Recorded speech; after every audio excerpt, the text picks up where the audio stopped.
They were fighting over apples again. He wanted to grow more eaters to eat. She wanted spitters to drink. It was an argument rehearsed so often that by now they both played their parts perfectly, their words flowing smooth and monotonous around each other, since they had heard them enough times not to have to listen any more. What made the fight between sweet and sour different this time was not that James Goodenough was tired. He was always tired. It wore a man down, carving out a life from the black swamp. It was not that Sadie Goodenough was hung over. She was often hung over. The difference was that John Chapman had been with them the night before. Of all the Goodenoughs, only Sadie stayed up and listened to him talk late into the night, occasionally throwing pine cones onto the fire to make it flare. The spark in his eyes and belly, and God knows where else, had leapt over to her like a flame finding its true path from one curled wood-shaving to another. She was always happier, sassier, and surer of herself after John Chapman visited. Tired as he was, James could not sleep while John Chapman's voice drilled through the cabin with the persistence of a swamp mosquito. He might have managed if he had joined his children up in the attic, but he did not want to leave the bed across the room from the hearth like an open invitation. After 20 years together, he no longer lusted after Sadie as he once had, particularly since Applejack had brought out her vicious side. But when John Chapman came to see the Goodenoughs, James found himself noting the heft of her breasts beneath her threadbare blue dress and the surprise of her waist, thicker but still intact after 10 children. He did not know if John Chapman noticed such things as well.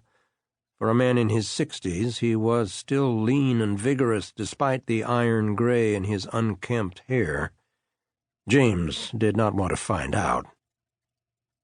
John Chapman was an apple man who paddled up and down Ohio rivers in a double canoe full of apple trees, selling them to settlers.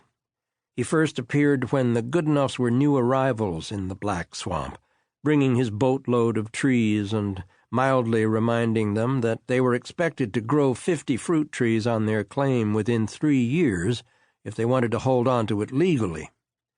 In the law's eyes, an orchard was a clear sign of a settler's intention to remain. James bought 20 trees on the spot.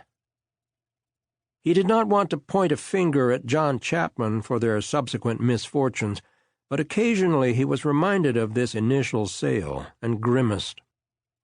On offer were 1-year-old seedlings or 3-year-old saplings, which were 3 times the price of seedlings, but would produce fruit 2 years sooner. If he had been sensible, and he was sensible, James would simply have bought 50 cheaper seedlings, cleared a nursery space for them, and left them to grow while he methodically cleared land for an orchard whenever he had the time. But it would also have meant going 5 years without the taste of apples. James Goodenough did not think he could bear that loss for so long, not in the misery of the Black Swamp with its stagnant water, its stench of rot and mold, its thick black mud that even scrubbing couldn't get out of skin and cloth. He needed a taste to sweeten the blow of ending up here.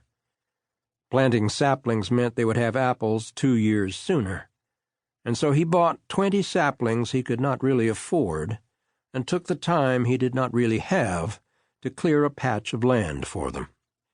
That put him behind on planting crops, so that their first harvest was poor, and they got into a debt he was still paying off 9 years on.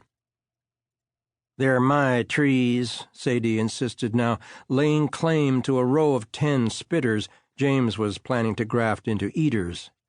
"John Chapman gave 'em to me 4 years ago. You can ask him when he comes back. He'll remember. Don't you dare touch 'em." She took a knife to a side of ham to cut slices for supper. "We bought those seedlings from him. He didn't give them to you.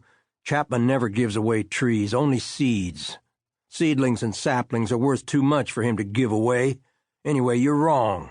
Those trees are too big to be from seeds planted 4 years ago, and they're not yours. They're the farm's."